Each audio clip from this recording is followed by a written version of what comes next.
Hello everyone, this side Monica Yadav. Hope you all good. Welcome to the TDS, the Definite Solution by पढ़ाई classes. और आज के इस video में हम क्लास 8 की न्यू बुक स्टार्ट कर रहे हैं। बुक का नाम है हमारा मैथ वेव्स। इसकी एक्सरसाइज 1.1 करेंगे। अगर वीडियो आप लोगों को अच्छी लगे और आप लोगों के लिए हेल्पफुल हो तो मुझे कमेंट के द्वारा बताना कि हम इस बुक को कंटिन्यू करें या ना करें। चलो अभी हम अपनी एक्सरसाइज स्टार्ट करते हैं। फर्स्ट क्वेश्चन देखिए, which of the following is a rational number. यहाँ पे हमें कुछ नंबर्स दिए हैं, हमें बताना है इनमें से कौन कौन से रैशनल नंबर है। यहाँ पे मैंने रैशनल नंबर की ना डेफिनेशन लिखी है, आप लोगों को अपनी नोटबुक में नहीं लिखना, मुझे एक्सप्लेन करने में इसकी ज़रूरत होगी तो मैंने इसको लिख लिया है। रैशनल नंबर क्या होता है? A number that can be expressed in form of P upon Q. एक नंबर जिसको पी अपॉन क्यू के फॉर्म में लिखा जा सकता है। कंडीशन क्या है? पी और क्यू दोनों ही इंटीजर हो सकते हैं, मतलब इनकी नंबर्स में माइनस में वैल्यू भी हो सकती है, प्लस में वैल्यू भी हो सकती है, बट क्या Q is not equals to zero. कभी भी डिनोमिनेटर में क्यू क्या है? डिनोमिनेटर है, डिनोमिनेटर में ज़ीरो नहीं होना चाहिए। केस ये है। ओके, देखो ए पार्ट देखो, यहाँ पे हमें दिया है 0/1, तो 0 एक इंटीजर है। हमारा p की वैल्यू, p ऊपर होता है ना, p की वैल्यू 0 हो सकती है, q की वैल्यू 0 नहीं होनी चाहिए। तो क्योंकि q हमारा 1 है तो ये एक रैशनल नंबर है, तो यहाँ पे ये p अपॉन क्यू की फॉर्म में है, तो यहाँ पे हम लिखेंगे yes it is a rational number. ठीक है, नंबर की मैंने शॉर्ट फॉर्म लिख दिया है। अब बी पार्ट देखो, यहाँ पे आपने क्या देखा? क्यू आपका 0 है, जबकि रैशनल नंबर की डेफिनेशन में क्या है कि डिनोमिनेटर आपका 0 नहीं होना चाहिए, तो ये रैशनल नंबर नहीं है, नॉट अ रैशनल नंबर। ठीक है, बी पार्ट वाला जो नंबर है वो रैशनल नंबर नहीं है। अब सी पार्ट में यहाँ पे आपको पाई दिया है, पाई एक रैशनल नंबर नहीं है, यहाँ पे सीधा हम लिखेंगे नॉट अ रैशनल नंबर, क्योंकि पाई की वैल्यू जो है कभी भी ख़त्म नहीं होती, इसकी कोई डिफाइन वैल्यू नहीं है।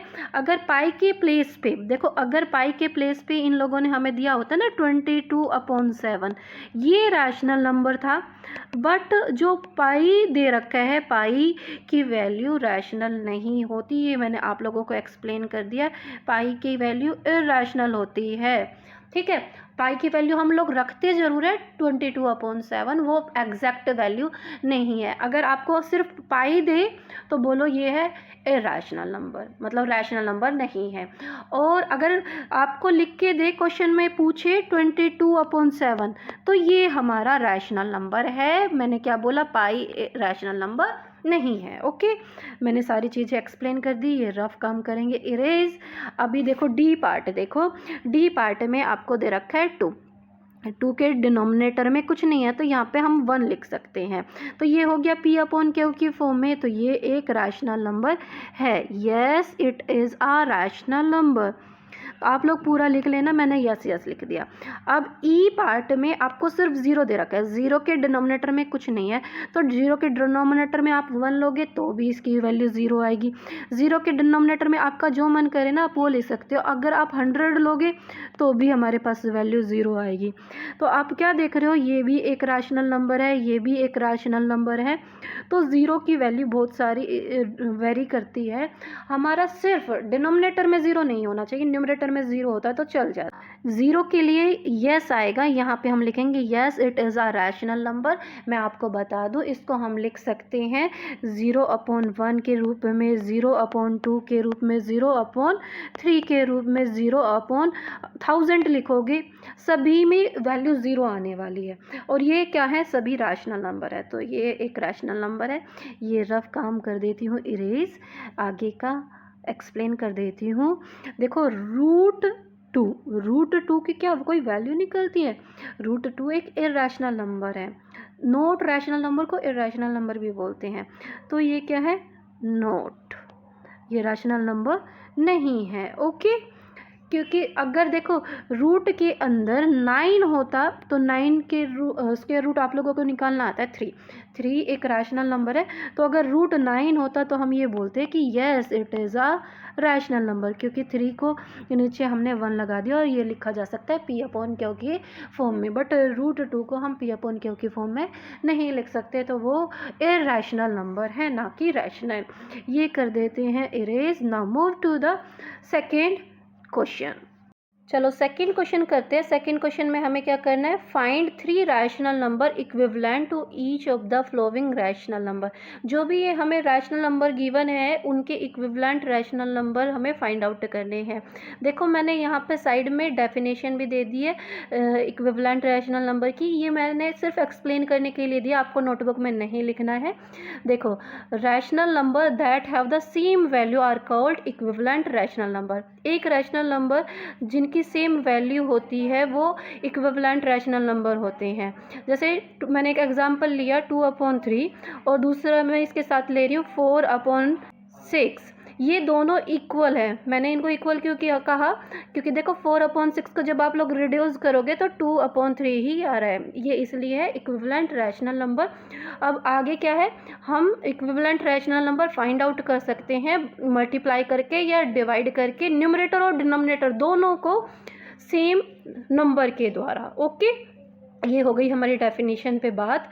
तो अब हम चलो फाइंड आउट करके देंगे जो फर्स्ट पार्ट में हमें नंबर दिया है उसका इक्विवेलेंट रैशनल नंबर, जो कि है 4/5। चलो 4/5 को हम सेम वैल्यू से मल्टीप्लाई कराते हैं। 1 से हम नहीं मल्टीप्लाई कराते, क्योंकि 1 से मल्टीप्लाई कराएंगे तो सेम नंबर आएगा।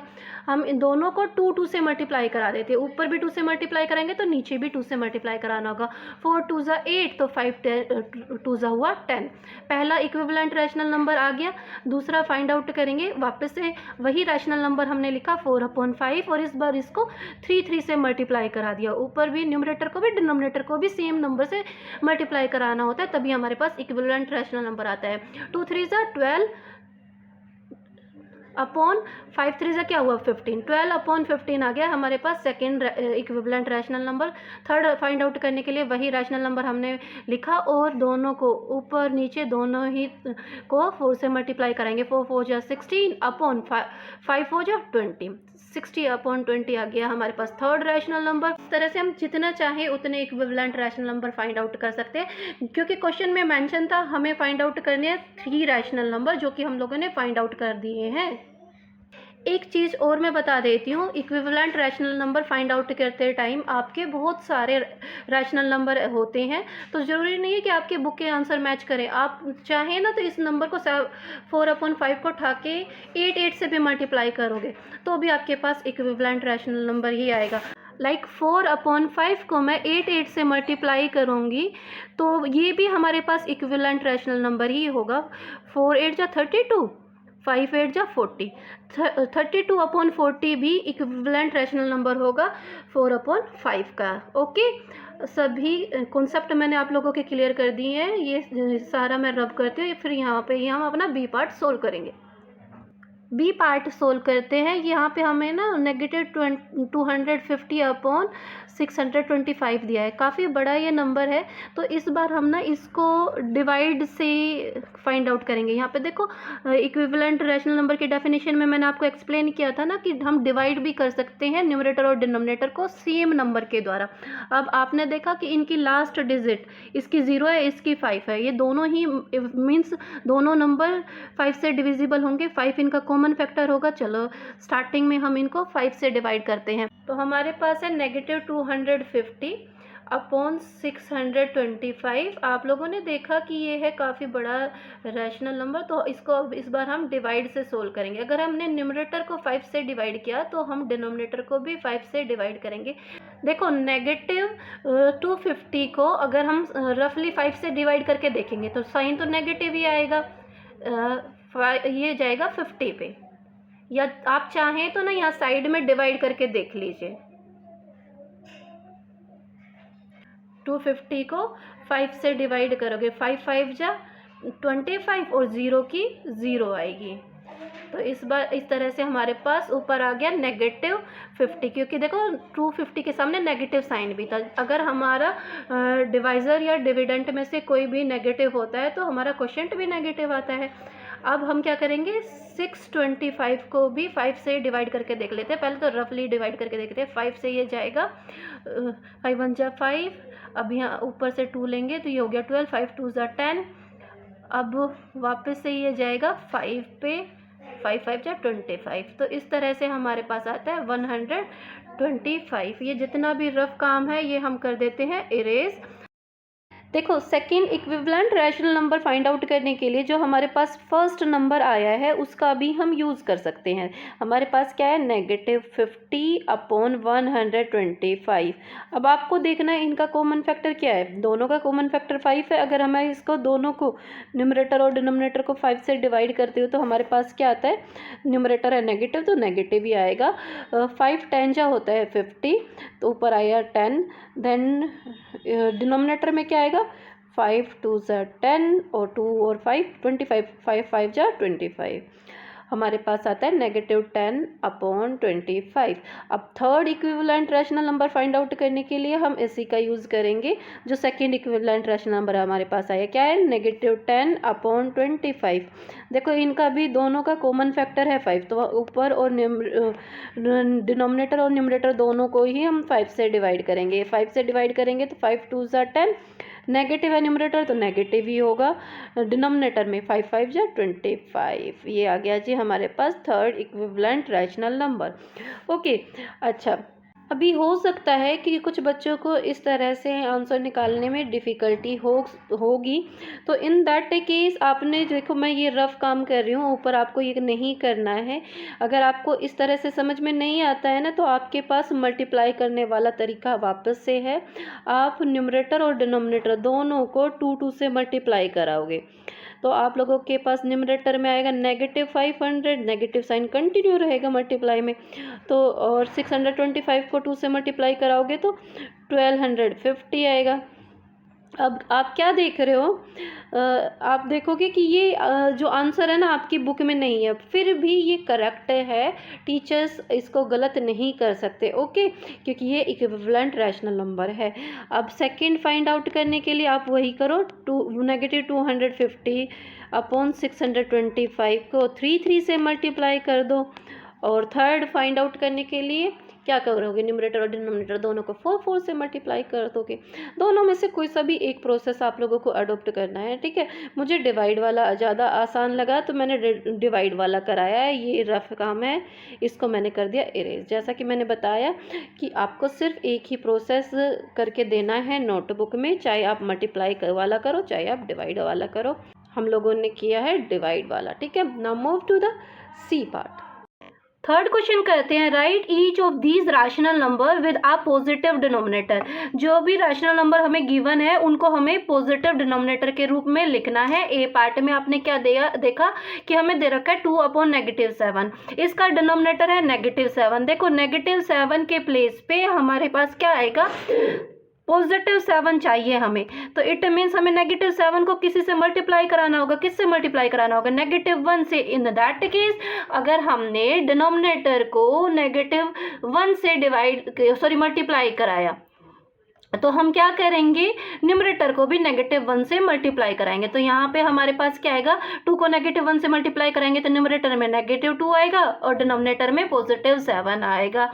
क्वेश्चन में हमें क्या दिया था, हमें डिनोमिनेटर को पॉजिटिव फॉर्म में लेके आना है। ये हमारे पास जो आया है ये है हमारा डिनोमिनेटर पॉजिटिव। इस तरह से हम इसको एक्सप्रेस करते हैं। इसको मैं सीधा सीधा बताऊँ तो इस तरह से भी कर सकते हैं, जब भी डिनोमिनेटर में नेगेटिव साइन होता है तो वो उसको स्टैंडर्ड फॉर्म में लाने के लिए हम न्यूमरेटर के पास शिफ्ट कर देते हैं। इस तरह से भी इसको कर सकते हैं। दोनों ही तरीके से मैंने आप लोगों को एक्सप्लेन कर दिया है, जो आपको सूटेबल लगे उस तरह से आप लोग कर सकते हैं। Now move to the B part. B part में हमें क्या दिया हुआ है, -8 अपॉन -11। देखो दोनों ही न्यूमरेटर और डिनोमिनेटर नेगेटिव साइन के साथ है, हमें डिनोमिनेटर को पॉजिटिव दिखाना है।